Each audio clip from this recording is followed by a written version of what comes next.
এই মুহূর্তে এশিয়ায় সবচেয়ে বড় খবর হয়ে দাঁড়িয়েছে আফগানিস্তান পাকিস্তান যুদ্ধ। War is on. এবার আমরা খোলা যুদ্ধে এগোলাম, ওপেন ওয়ার। মানে এমন একটা ভাব দেখাচ্ছে গোটা বিশ্বের কাছে যাতে তাদের কোনো অপরাধী নেই, তারা বাধ্য হয়েছে আফগানিস্তানে হামলা করতে। কেন বাধ্য হবে? বলেছিল আন্তর্জাতিক সংবাদ মাধ্যমে যে আমরা তো সন্ত্রাসের চাষ করি এবং আমেরিকার সাহায্যেই করি, বলেছিল তো। সে এখন বলছে যে আফগানিস্তানে আমরা শান্তি কামনা করি। আরে কত দরদ! নাম দিয়েছে অপারেশনের গজব লিল হক, অপারেশন গজব লিল হক। তারা 55 জন পাকিস্তানি আর্মিকে এই মুহূর্তে মেরে ফেলেছেন এবং কয়েকজনকে জীবিত অবস্থায় আফগানিস্তানের ভেতরে অন্দরে নিয়ে গেছেন সীমান্ত থেকে। পৃথিবীর যে প্রান্তে যাই হোক না কেন, আপনাদের এত ভয় কিসের ভাই?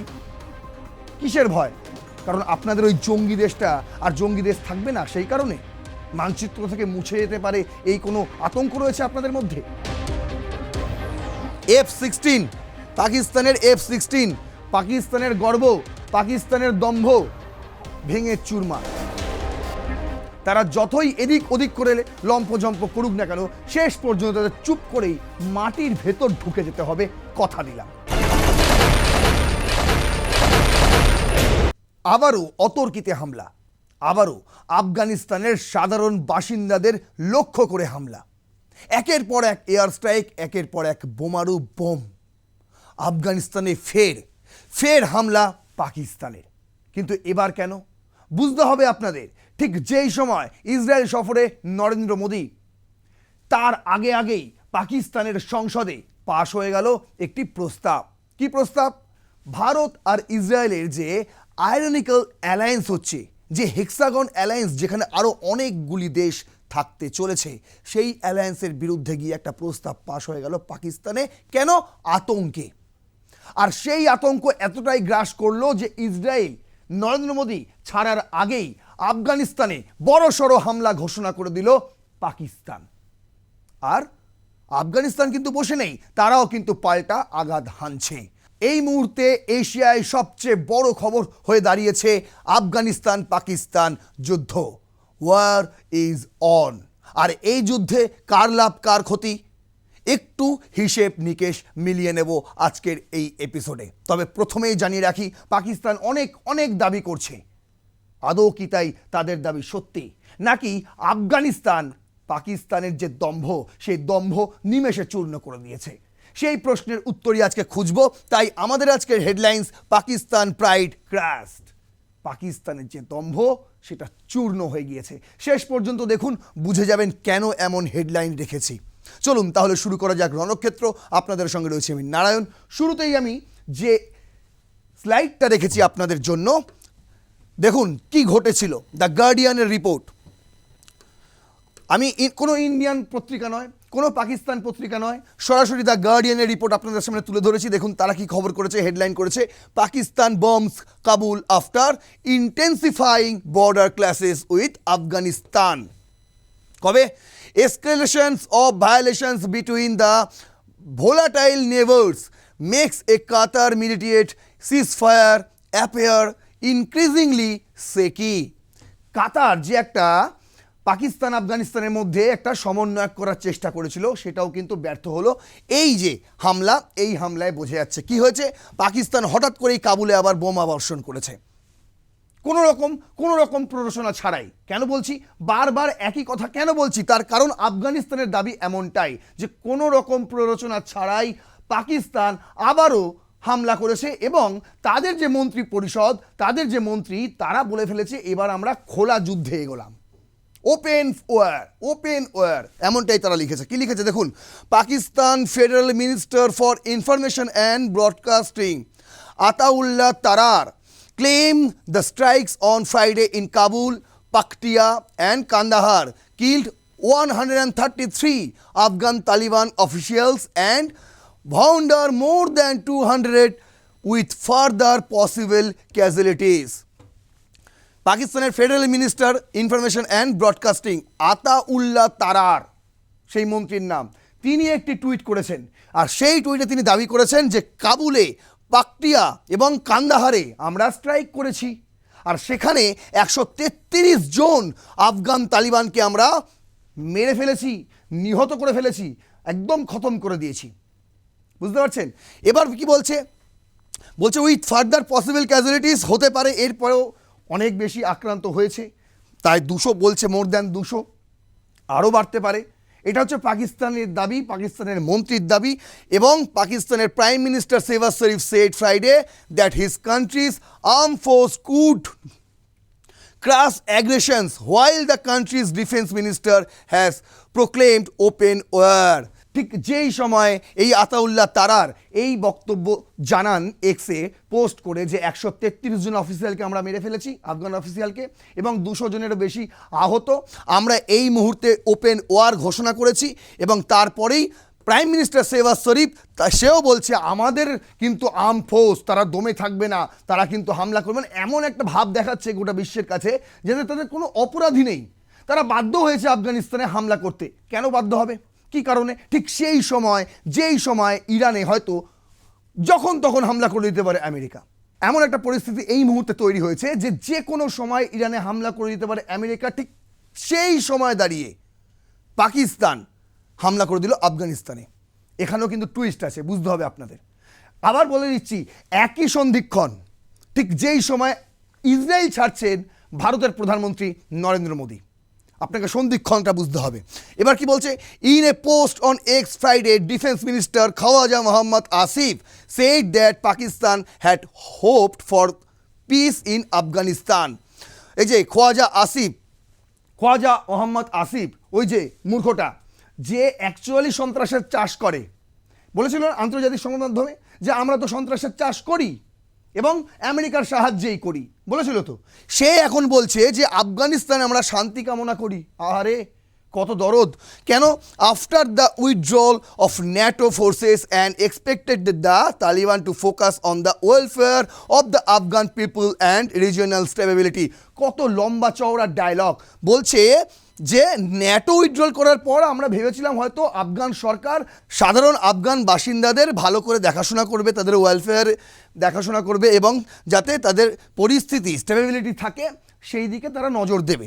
কিন্তু instead he alleges the Taliban had gathered militants from around the world and begun exporting terrorism. কিন্তু তার বক্তব্য হচ্ছে কিন্তু সেটা হয়নি, বরং তালিবান সরকার তৈরি করেছে, সন্ত্রাসবাদীদের নাকি তৈরি করেছে এবং গোটা বিশ্ব জুড়ে তাদেরকে এক্সপোর্ট করেছে। এটা খোয়াজা আসিফের বক্তব্য। তিনি আরও বলছেন, our patience has now run out, now it is open war between us, he shed.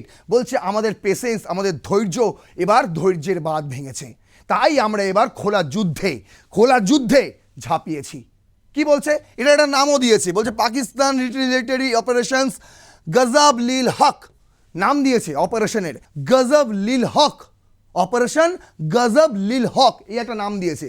দিয়ে বলছে late Thursday according to Pakistan information minister Ataullah Tarar at least 133 Afghan Taliban fighters were killed and more than 200 were injured.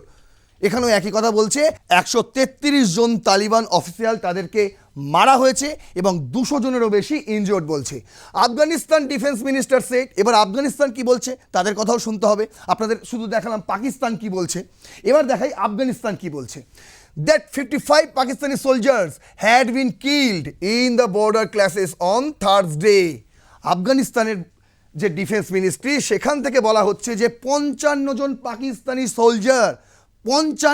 Pakistani সোলজারকে আমরা মেরে ফেলেছি এবং থার্সডেতেই, বৃহস্পতিবারই। With some bodies taken into Afghanistan including several captured alive, কিছু দেহ আমরা আফগানিস্তানে নিয়ে গেছি সীমান্ত থেকে এবং কয়েকজন তাদের মধ্যে জীবিতও রয়েছে, সব দেহ নয়। আচ্ছা, it said 8 Afghan soldiers were reported killed with 11 others ওয়াউন্ডেড।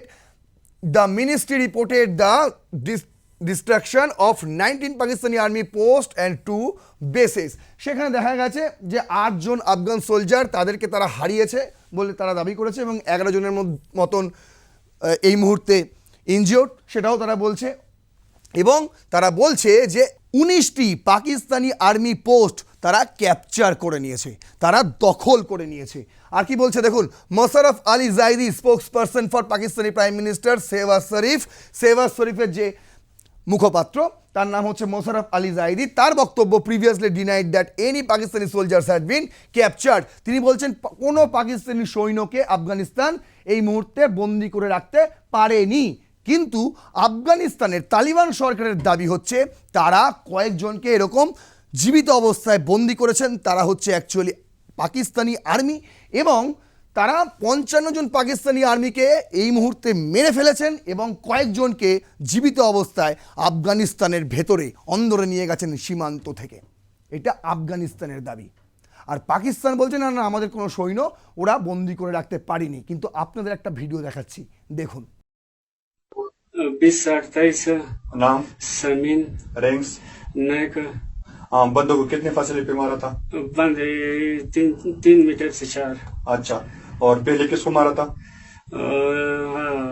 हजरत दूसरा, नमत तीसरा सज्जाद सजादा, और फिर अब দেখলেন, এই ব্যক্তির নাম হচ্ছে সামিন খান।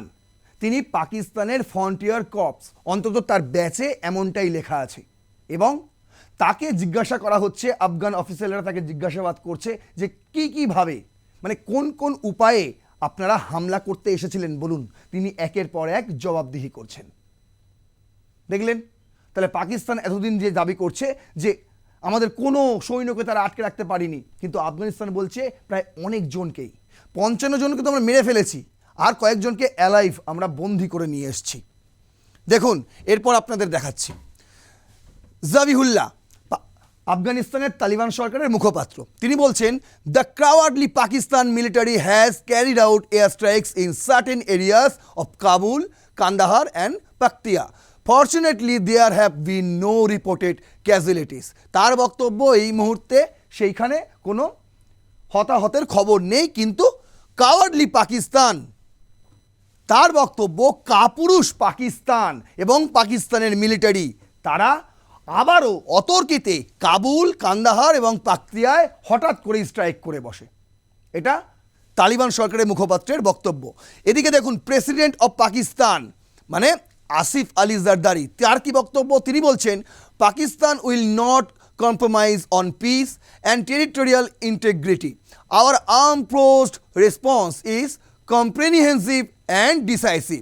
Those who mistake our peace for weakness will face a strong response and no one will be beyond reach.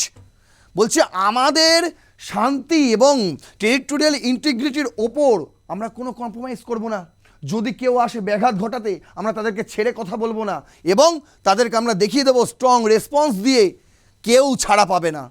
এটা হচ্ছে পাকিস্তানের প্রেসিডেন্টের বক্তব্য। কিন্তু ভাই, তোমাদের কে কি করতে গিয়েছিল সেটা একটু বলুন, সেটা একটু বলুন।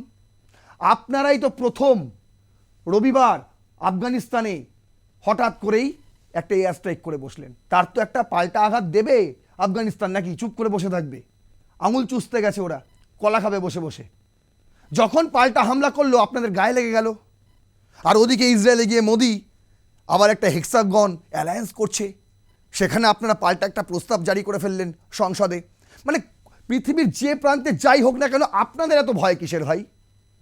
কিসের ভয়? কারণ আপনাদের ওই জঙ্গি দেশটা আর জঙ্গি দেশ থাকবে না, সেই কারণে মানচিত্র থেকে মুছে যেতে পারে এই কোনো আতঙ্ক রয়েছে আপনাদের মধ্যে? না হলে এই ধরনের রিপ্লাই কেন দিতে হবে প্রেসিডেন্টকে? সূত্রপাত তো আপনারাই করছেন, আবার আপনারাই বলছেন যে না, আমরা ছেড়ে কথা বলবো না কাউকে। দ্য হিন্দু করেছে, দেখুন, যে ইরানকে সাহায্য করবে না, এরা তো মুসলিম ব্লক। গত বছরই আপনাদের বলেছিলাম, বেশ কয়েকটা মুসলিম রাষ্ট্রগুলিকে নিয়ে বিশেষ করে পাকিস্তান, তুরস্ক, বাংলাদেশ, এই সমস্ত দেশগুলো একটা ন্যাটো, ইসলামিক ন্যাটো তৈরি করার চেষ্টা করছে এবং সেখানে বলছে ইরানকেও রাখবো, কেন রাখবো না? কিন্তু দেখুন, যখন ইরানের অবস্থা সবচেয়ে খারাপ, যে কোনো সময় আমেরিকা ইরানে হামলা করে দিতে পারে, ঠিক সেই সময় পাকিস্তান বলল আমরা এখন ওপেন ওয়ারে আছি। কার সঙ্গে? আফগানিস্তানের সঙ্গে। তাহলে ইরানে যখন আমেরিকা হামলা করবে, তখন তোরা কি করবি? তোদের তো মুসলিম রাষ্ট্র রে ভাই, ইসলামিক ন্যাটো বাঁচাতে হবে তো না। সেই সব দায় আর থাকবে না। তারা কিন্তু বলতে পারবে যে আমরা তো আফগানিস্তানের সঙ্গে যুদ্ধ করছি, আমরা কি করে এখন ইরানে যাব, আমেরিকার সঙ্গে যুদ্ধ করব, কি করে হবে, কিছুই বুঝতে পারছি না। এটা বলার একটা জায়গা তৈরি করে ফেললো পাকিস্তান। কিন্তু দেখুন ইরান কত বন্ধুসুলভ আচরণ করছে। ইরান হিন্দু করেছে 27শে ফেব্রুয়ারি, Iran ready to facilitate dialogue between Afghanistan and Pakistan, Iran foreign minister Araghchi বলছে ইরান রেডি আফগানিস্তান আর পাকিস্তানের মধ্যে একটা শান্তি চুক্তি করতে। আরে আলোচনা তো শুরু করাই যেতে পারে, আর সেই আলোচনা শুরু করার জন্যই প্রস্তাব দিয়েছে ইরানের ফরেন মিনিস্টার কে Seyed Abbas Araghchi said that Iran is ready to provide any assistant in facilitating dialogue and strengthening cooperation between Pakistan and Afghanistan. তিনি লিখছেন, এই যে তার ভাষায় তিনি লিখছেন, in the blessed month of Ramadan, রমজান মাস রে ভাই, এটা the month of self restraint and strengthening solidarity in the world of Islam. এই মাস হচ্ছে আত্মসংযত করার মাস। এই মাস গোটা মুসলিম বিশ্বে সংহতি সুদৃঢ় করার মাস। আর সেই মাসে it is fitting that Afghanistan and Pakistan manage and resolve their exciting difference within the frameworks or good neighborhood and through the path of dialogue, Mr. Arakchi post in X। বলছে এই মাসে কোনো রকম সংঘাতে না গিয়ে পাকিস্তান এবং আফগানিস্তানের উচিত যে একটা আলোচনার টেবিলে এই সমস্যার সমাধান ঘটিয়ে ফেলা। তিনি ভালো কথা বলেছেন, কিন্তু তিনি কি জানেন যে তাকে কোনো রকম সাপোর্ট যাতে না করতে হয় সেই কারণে আগে ভাগে একটা যুদ্ধ পাকিস্তান চালু করে দিল আফগানিস্তানের সঙ্গে। যখন আমেরিকা ইরানে হামলা করবে তখন পাকিস্তান হাত তুলে বলতে পারবে আমরা তো আফগানিস্তানের সঙ্গে যুদ্ধ করছি, কি করে এখন ইরানকে বাঁচাবো। এই তো ইসলামিক ন্যাটো। দেখুন চায়না কি বলছে, চায়না বলছে China is deeply concern over escalations along the Pakistan-Afghanistan border, China's foreign minister said on Friday, as Pakistani and Afghan forces clashed after the Taliban launched what it called retaliatory strikes on Pakistani installations. এখানে China কিন্তু আবার পাকিস্তানের হয়ে কথা বলছে, নাকি আফগানিস্তানের তালিবানরাই আগে সেখানে হামলা করেছিল, পাল্টা হিসেবে পাকিস্তান এই হামলা করছে। এটা চায়নার বক্তব্য। তারা পরিস্থিতির ওপর নজর রেখেছে এবং যে কোনো পরিস্থিতিতে এই টেনশনস, এই এসকেলেশনস কমানোর জন্য তারা তাদের বক্তব্য জানিয়েছে। স্পোক্সপারসন, এই যে ফরেন মিনিস্টার স্পোক্সপারসন মাউনিং, তিনি এই কথা বলেছেন। এবার দেখুন আফগান ডিফেন্স, যেটা নিয়ে সবচেয়ে বেশি রমরমা, এই যে একদম শুরুতেই আমি রেখেছিলাম F-16, পাকিস্তানের F-16, পাকিস্তানের গর্ব, পাকিস্তানের দম্ভ ভেঙে চুরমার, তাই তো সোশ্যাল মিডিয়ায় ভাইরাল ছবি। এই ছবি এই মুহূর্তে সোশ্যাল মিডিয়ায় ভাইরাল। বলছে কি, আরে ইন্ডিয়ার সময় হয়েছিল অনেক, কিন্তু পাকিস্তান মানতে নারাজ, আর এবার কেন মানবে, তাই না। দেখুন আফগান ডিফেন্স বলছে this is Pakistani military F-16 American made that Afghan defensive forces have shot down. এই সেই ছবি, পাকিস্তানের পতাকা লাগানো আছে এবং এখানে একটা ব্যাচ নাম্বার দেওয়া আছে। দেখুন এনডিটিভি ওয়ার্ল্ড করেছে। যখন আমি এই ছবি দেখছি সোশ্যাল মিডিয়ায়, তারপরে পরে আমি সার্চ করে দেখার চেষ্টা করি যে কতটুকু সত্যি এই ধরনের ছবি অনেক সময় ঘুরে বেড়ায়। এনডিটিভি ওয়ার্ল্ড করেছে যে no, Pakistan did not lose another F-16 fighter, Afghans big claim debunk. সত্যি কি তাই? কি লিখেছে আগে পড়ুন। Pakistan bombed major cities in Afghanistan, including the capital Kabul, with Islamabad defense minister declaring the neighbors at open war following months of tit-for-tat clashes. Afghan forces have shot down a Pakistani aircraft that entered Afghanistan airspace. Afghanistan Tolo News reported. Tolo News, আফগানিস্তানের টোলো news প্রথমবার এটি খবর করেছিল যে পাকিস্তানের একটি aircraft আফগানিস্তানের এয়ারস্পেসে ঢুকে যায় এবং তাকে শট ডাউন করা হয়। Citing sources, an unverified video of the burning plane's crashes also went viral on social media, claiming it to be a Pakistani F-16 fighter jet that was shot down by Afghan forces. The video showed wreckage of the plane with serial number 85510 and Pakistani flag paint near the vertical stabilizers. However, the shape and size of the plane do not resemble that of an F-16. বলছে বিভিন্ন সাইডে এটা যখন যাচাই করা হয় সেখান থেকে জানা যায় যে এটি আসলে F-16 এর স্ট্রাকচারই নয়। হতে পারে এখানে একটা নাম্বার রয়েছে 85510 এবং পাকিস্তানের ফ্ল্যাগও রয়েছে, এই যে পাকিস্তানের ফ্ল্যাগও রয়েছে, বুঝতে পারছেন? হতে পারে, কিন্তু বলছে এটা কোনোভাবেই F-16 হতে পারে না, এটা একটা বক্তব্য। আর a query on Grok a popular bot on X also showed that wreckage does not resemble of an F-16 fighter.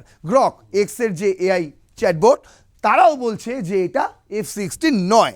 দেখুন আদার্স আর কারা কারা বলেছে, রয়টার্স, আল জাজিরা, CNN, এই সমস্ত মিডিয়ায় কিন্তু বলছে না এটা F-16 নয় আর এটা এই সময়ের ছবি নয়। আচ্ছা, Afghan media claim that force shot it down after Pakistani air strike entered Afghan airspace on Friday. Pakistani confirm strike on militants but reported zero aircraft losses. NDTV could also not independently verify the Afghani claim. Afghanistan বলছে আমরা নামিয়ে দিয়েছি, পাকিস্তান বলছে না আমাদের কোনো aircraft loss হয়নি, কিন্তু NDTV শেষ লাইনে বলে দিয়েছে এটা আমরা স্বাধীনভাবে যাচাই করিনি, এই ভিডিও আমরা দুপক্ষের কথাই তুলে ধরলাম। আমিও তাই করলাম, দুপক্ষের কথাই তুলে ধরলাম, কিন্তু বিশ্বাস কাকে করব সেটা একটা বড় প্রশ্ন। আফগানিস্তানকে না পাকিস্তানকে? আমি ধরে নিলাম যখন গ্রক বলছে, আমি ধরে নিলাম এই ছবিটা এই সময়ের নয় এবং এটা F-16 এর স্ট্রাকচারও নয়, আমি ধরে নিলাম। কিন্তু ভুলে গেলে চলবে না, পাকিস্তান কিন্তু কোনোদিনই স্বীকার করে না যে তাদের একটা যুদ্ধ বিমান তারা ভূপাতিত হয়ে গেছে আফগানিস্তানে, কোনোদিনও করবে না স্বীকার। ভারতেও হয়েছিল তাদের F-16 ভূপাতিত, তারা স্বীকার করেছিল? করেনি। বরং ওই যে হ্যারিস রফ পাকিস্তানি ক্রিকেটার, সে গিয়ে আবার খেলার মাঠে ইকুয়েশন দেখাচ্ছিল, নাকি 6 কী সব দেখাচ্ছিল, 6-0 এরকম এরকম করে বারবার দেখাচ্ছিল। এখন তাদের নিজেদের দম্ভই একদম এরকম হয়ে গেছে, বুঝতে পারছেন? আর লাস্ট স্লাইডে আপনাদের আরও একটা জিনিস দেখাচ্ছি, ভয়ঙ্কর জিনিস, ভয়ঙ্কর জিনিস। ইনি হচ্ছেন 2 corps GOC army commander lieutenant general Rajesh Pushkar. কি বলেছেন তিনি? এমন কথা তিনি বলেছেন যাতে পাকিস্তানের গায়ে আরও বেশি বেশি করে ঝাল লেগেছে, আর তারা ভারতকে কিছু করতে না পেরে আরও 4-5টা বোমা আফগানিস্তানে গিয়ে ফেলছে। কি বলেছেন তিনি দেখুন, হিন্দুস্তান টাইমস করেছে, response will be harsher, army western commanders operation Sindoor 2.0 warning for Pakistan. বলছে আমরা মামুলি একটা অপারেশন করেছিলাম, অপারেশন সিন্দুরের কথা তিনি বলছেন, বলে মামুলি অপারেশন করেছিলাম, একদম মামুলি অপারেশন, তাতেই 4 দিনের মধ্যে একদম হাঁটুতে এসে মাথা গেড়েছে পাকিস্তান। শুনুন, এখনো অপারেশন সিন্দুর জারি রয়েছে তিনি বলেছেন, আর এটা ওয়ার্নিং ফর পাকিস্তান। তার আরও একটা হেডলাইন আমি ANI করেছে, শোনাচ্ছি। বলছে অপারেশন সিন্দুর ব্রট পাকিস্তান টু নিজ ইন 4 days। যেটা বললাম যে অপারেশন সিন্দুর মাত্র 4 দিনের মধ্যে পাকিস্তানের মাথা হেড করিয়েছে ভারতের হাঁটুতে। লেফটেন্যান্ট জেনারেল রাজেশ পুষ্কর তার বক্তব্যটা একবার শুনুন। इस बार सिंदूर में हमने बहुत ही एक छोटा नमूना दिया था पाकिस्तान को, बहुत छोटा नमूना, और आप लोगों को मालूम होगा कि सिर्फ 4 ही दिन में पाकिस्तान के घुटने उन्होंने अपने टेक दिए थे, और किस तरह से उन्होंने हमारे DGMO को कॉल किया कि हम ये युद्ध बंद करना चाहते हैं। और ये बहुत ही छोटा उदाहरण था, जैसा कि मैं आपको कह रहा हूं कि ये स्ट्राइक कोर की ऑपरेशन भी जो आपने देखी बड़ा एक छोटा सा उदाहरण था, इसका उद्देश्य ट्रेनिंग था। सिंदूर 2 जारी है, और मैं जारी इसलिए कह रहा हूं क्योंकि हमारे CDS साहब, हमारे चीफ साहब, इन सब ने मेरे ख्याल से ये विख्यात है सब आपके बीच कि सिंदूर 2 की जो तैयारी है वो बहुत भारी है, बहुत ज्यादा। और ये ऑपरेशन किस तरह से अनफोल्ड होगा ये आपको मैं अभी नहीं बता पाऊंगा, क्योंकि ये इस पे निर्भर करेगा कि हम कितना नुकसान दुश्मन को पहुंचाना चाहते हैं। लेकिन ये यकीन दिलाना चाहता हूं कि किसी भी तरह का नुकसान, चाहे वो लैंड पे हो, चाहे एयर पे हो, चाहे सी पे हो, उसको अंजाम देने के लिए हम हमेशा तैयार है। শুনলেন পাকিস্তানের এত জ্বলছে কেন? তার কারণ নতুন করে সিপেকের জন্য চায়নার থেকে টাকা পাচ্ছে না, আমেরিকার থেকে যে টাকা পাবে সেই টাকাও পাচ্ছে না, উল্টে আমেরিকার সঙ্গে ভারতের FTA সাইন হয়ে যাচ্ছে, ট্রেড ডিল সাইন হয়ে যাচ্ছে, ইউরোপীয় ইউনিয়নের সঙ্গে ডিফেন্স ডিল সাইন হয়ে যাচ্ছে, ট্রেড ডিল সাইন হয়ে যাচ্ছে, FTA সাইন হয়ে যাচ্ছে, বুঝতে পারছেন? ইসরায়েলে গিয়ে ভারত হেক্সাগন অ্যালায়েন্স করছে, আয়রনিক অ্যালায়েন্স করছে, আর পাকিস্তান তো কিছুই করতে পারছে না। তাহলে বিশ্বের কাছে পাকিস্তানের নাম তো উজ্জ্বল করতে হবে। ক্রিকেটের মাঠেও হারে ইন্ডিয়ার কাছে, এবারও হেরেছে টি-20 বিশ্বকাপে, তাহলে কিভাবে উজ্জ্বল করবে নিজেদের নাম? আসিম মুনির, আমি বারবার বলি না, এই আসিম মুনির ওই যে সন্ত্রাসবাদের পিতা, এই মুহূর্তে পাকিস্তানের ফিল্ড মার্শাল, তিনি যেন তেন প্রকারে একটা যুদ্ধ চায় ইন্ডিয়ার সঙ্গে, আর সেই সূত্রপাতটা তিনি আফগানিস্তানের সঙ্গে শুরু করার চেষ্টা করছেন। শুনুন, আমাদের লেফটেন্যান্ট জেনারেল বলেছে যে অপারেশন সিন্দুর জারি রয়েছে, ঠিক কিভাবে জারি রয়েছে সেটা কিন্তু তিনি বলেননি, সেটা আস্তে আস্তে টের পেয়ে যাবে পাকিস্তান। তারা যতই এদিক ওদিক করে লম্পজম্প করুক না কেন, শেষ পর্যন্ত তাদের চুপ করেই মাটির ভেতর ঢুকে যেতে হবে, কথা দিলাম। আজও আমাদের এই ভিডিও যদি ইনফরমেটিভ লাগে, প্রতিদিনের মতো আমি একই কথাই বলছি, তাহলে অবশ্যই আপনার মূল্যবান বক্তব্য মতামত আকারে কমেন্ট বক্সে লিখবেন। আর হ্যাঁ, এই ভিডিওটি আরও 5 জনের সঙ্গে শেয়ার করবেন, লাইক করবেন, ভিডিওটিতে সাবস্ক্রাইব করবেন আর প্লাস নিউজ 24x7 এবং দেখতে থাকুন রণক্ষেত্র। জয় হিন্দ, বন্দে মাতারাম।